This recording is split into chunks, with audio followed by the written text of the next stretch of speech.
Ha visto la morte in faccia, investito, travolto da un'auto a Quartus Sant'Elena 2 anni fa, Emiliano Zirone. Il ricovero in ospedale, il coma, poi il risveglio. Una vita in parte rovinata, lei ha dei danni fisici permanenti, purtroppo, e tra pochi giorni rischia di non avere più un'abitazione.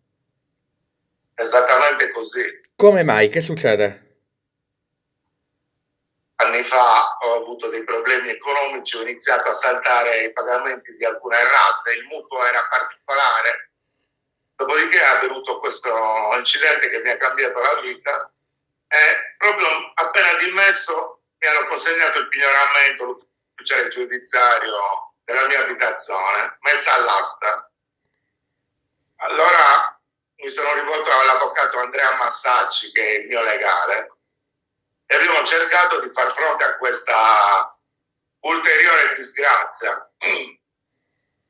Dopo mesi e mesi di trattative siamo riusciti a trovare un accordo con la PNL per salvare casa mia e della mia famiglia, dove viviamo io, mia moglie e mio figlio. La casa Abbiamo all'asta trovato un è stata messa accordo, appunto all'asta a quanto?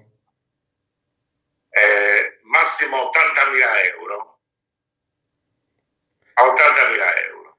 Lei ha E avuto noi una prima però, parte del risarcimento che le consente di acquistarla, esattamente, non solo, anche aiuti da parenti e amici. però c'è un però che blocca tutto. Cosa? È una cosa incredibile, non riesco a capacitarmi. Quando io ho avuto l'incidente, il giorno dopo mia moglie è stata mandata dall'ospedale Brozzo al tribunale di Cagliari perché doveva dare l'autorizzazione a un'operazione alla mia gamba, alla tibia e perone. Quindi si è presentata con me in coma dal giudice tutelare, l'ha nominata mia tutrice amministrativa. Nello stesso atto ha predisposto che potesse usufruire di 1.300 euro mensili. Mia moglie con quell'atto è rientrata al braccio, ha dato il consenso e dopo 11 giorni sono uscito dal coma e è andato insomma come doveva andare.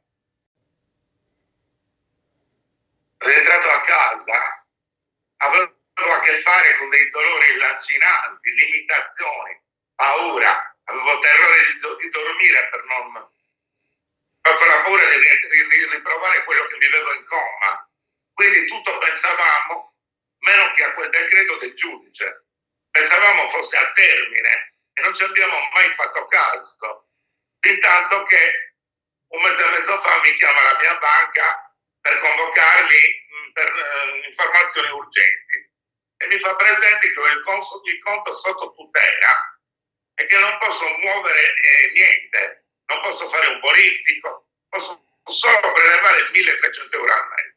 A quel punto il mio avvocato Andrea Massacci, esattamente in data 2 febbraio, prepara un'istanza al giudice tutelare per revocare la tutela a mia moglie, se no non avremmo potuto pagare la casa, corredata da tutti i certificati possibili medici e immaginabili. Oltre al contratto di lavoro, io ho ripreso a lavorare a maggio all'ufficio relazioni col pubblico dell'Aure Sardegna.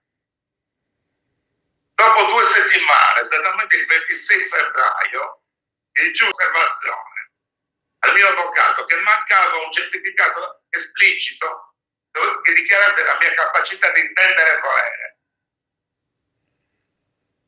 Il mio avvocato, dopo avermelo detto, ho provveduto immediatamente a farmi visitare da un grosso medico chirurgo legale, psichiatra, il dottor Ferri, che dopo avermi visitato ha accertato tramite certificato medico legale la mia piena capacità di intendere e volere, che consegnata all'avvocato Massaggi è stata inviata in integrazione all'istanza consegnata in data 26 febbraio.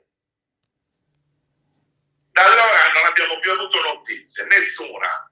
È saltato l'accordo con la BNL perché scadeva il 10 marzo senza nessuna liberatoria e non potrò neanche partecipare all'asta, né io né la mia famiglia. Quindi diciamo che sono vittima della strada e vittima della giustizia. Lei che cosa spera ormai?